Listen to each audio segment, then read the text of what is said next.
সবাইকে স্বাগত জানাবো এখনকার বাছাই করা গুরুত্বপূর্ণ খবর। প্রথমেই হেডলাইন। পা ছুঁয়ে প্রণাম প্রাক্তন তৃণমূল বিধায়ককে পদ্ম উপহার শুভেন্দুর। 26-এর আগে দলবদল। শ্লীলতাহানির অভিযোগে চাঞ্চল্য বর্ধমানে পলাতক জেলা নেত্রী ঘনিষ্ঠ বিজেপি কর্মী।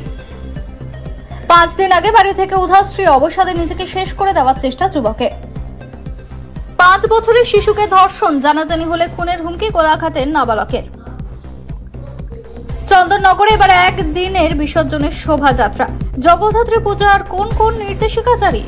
বিস্তারিত খবরে যাওয়ার আগে ভিডিওটিতে একটি লাইক দিন এবং চ্যানেলটি সাবস্ক্রাইব করুন। এখন বিস্তারিত খবর। 2022 সালের পুরভোটে বিজেপির হয়ে মনোনয়ন পেশ করেছিলেন, কিন্তু শেষ দিনে তা প্রত্যাহার করে তৃণমূলে যোগ দিয়েছিলেন অর্জুন সিং এর ভগ্নিপতি তথা নওয়াপাড়ার প্রাক্তন বিধায়ক সুনীল সিং। তারপর কিছুটা সময় শাসক দলের হয়ে কাজও করেছিলেন তিনি, কিন্তু পরবর্তীতে 24-এর লোকসভা নির্বাচনে অর্জুন সিং বিজেপির প্রার্থী হওয়ার পর থেকে সুনীলকে তৃণমূলে তেমন সক্রিয় ভূমিকায় দেখা যায়নি। তাতেই সুনীল সিং এর বিজেপিতে ঘর বাপসি নিয়ে জল্পনা চলছিল। এরই মধ্যে বৃহস্পতিবার সন্ধ্যায় জল্পনা আর উস্কে দিল বিরোধী দলনেতা শুভেন্দু অধিকারীর সঙ্গে সুনীলের সাক্ষাৎ এবং ঘনিষ্ঠতা। শুভেন্দুর পা ছুঁয়ে প্রণাম করলেন তৃণমূলের প্রাক্তন এই বিধায়ক, আর বিরোধী দলনেতা তার হাতে তুলে দিলেন পদ্মফুল। আর এতে গুঞ্জন শুরু হয়ে গিয়েছে, তবে কি 26-এর বিধানসভা ভোটের আগে পদ্ম শিবিরে ফিরলেন অর্জুন আত্মীয়। শুক্রবার গারুলিয়ার আজাদ হিন্দ ময়দানে ছট পুজো উপলক্ষে ব্রতীদের পুজোর সামগ্রী দিতে এসেছিলেন বিরোধী দলনেতা শুভেন্দু। অনুষ্ঠান শেষে গারুলিয়া পুরসভা সংলগ্ন রাস্তা দিয়ে ফেরার সময় ওই এলাকায় বাড়ির সামনে দাঁড়িয়েছিলেন সুনীল সিং। তাকে দেখে শুভেন্দু গাড়ি দাঁড় করান। দৌড়ে গিয়ে শুভেন্দুর সঙ্গে দেখা করেন নোয়াপাড়ার প্রাক্তন তৃণমূল বিধায়ক। শুধু তাই নয়, শুভেন্দু গাড়ির দরজা খুলে দিলেই তার পায়ে হাত দিয়ে নমস্কারও করেন। সুনীলকে জড়িয়ে ধরে একটি পদ্ম উপহার দেন বিরোধী দলনেতা। এই গলাগলির দৃশ্য নজরে এড়ায়নি কারো।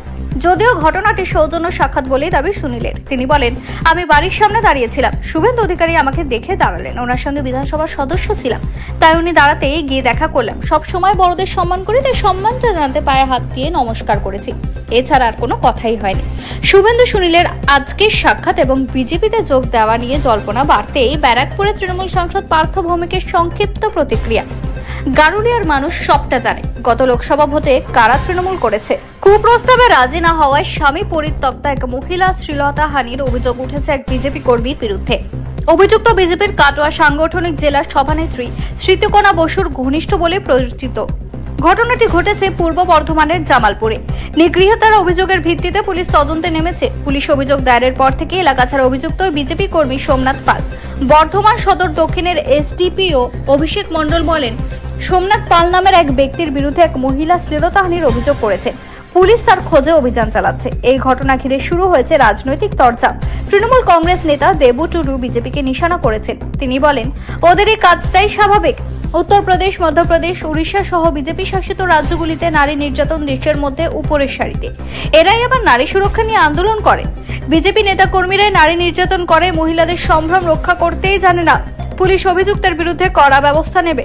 বিজেপির কাটোয়া সাংগঠনিক জেলা সভানেত্রী স্মৃতিকণা বসুর ঘনিষ্ঠ বলে পরিচিত সোমনাথ।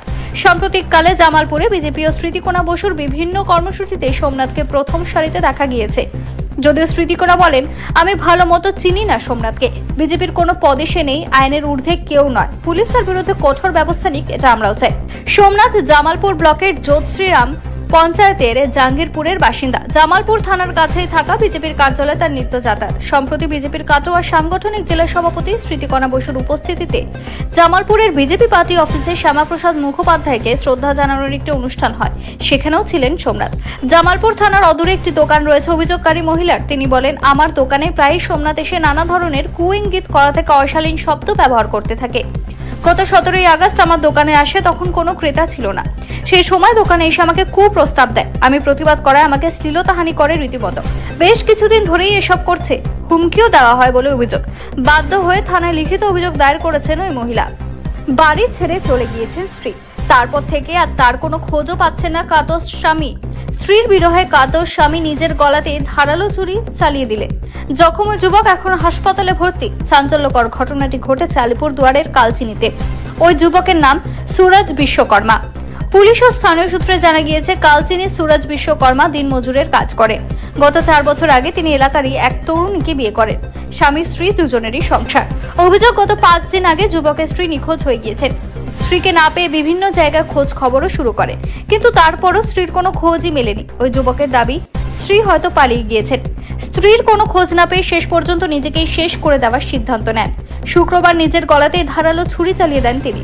রক্তাক্ত অবস্থায় যুবককে উদ্ধার করে স্থানীয়রা প্রতিবেশীরাই আলিপুরদুয়ার জেলা সদর হাসপাতালে নিয়ে যান। সেখানে তিনি চিকিৎসাধীন। কালচিনি থানার পুলিশ বিষয়টি জেনে খোঁজ খবর নিতে শুরু করেছে। কিন্তু কি কারণে যুবকের স্ত্রী নিখোঁজ হয়েছেন? তিনি কি সত্যিই পালিয়ে গিয়েছেন নাকি অন্য কোনো ঘটনা? স্বামী স্ত্রীর মধ্যে কি কোনো বিবাদ হয়েছিল? সেসব নিয়েও কিন্তু দেদার প্রশ্ন উঠছে। 5 বছরের শিশুকে ধর্ষণের অভিযোগ, জানাজানি হলে খুনের হুমকিও দেয় সে।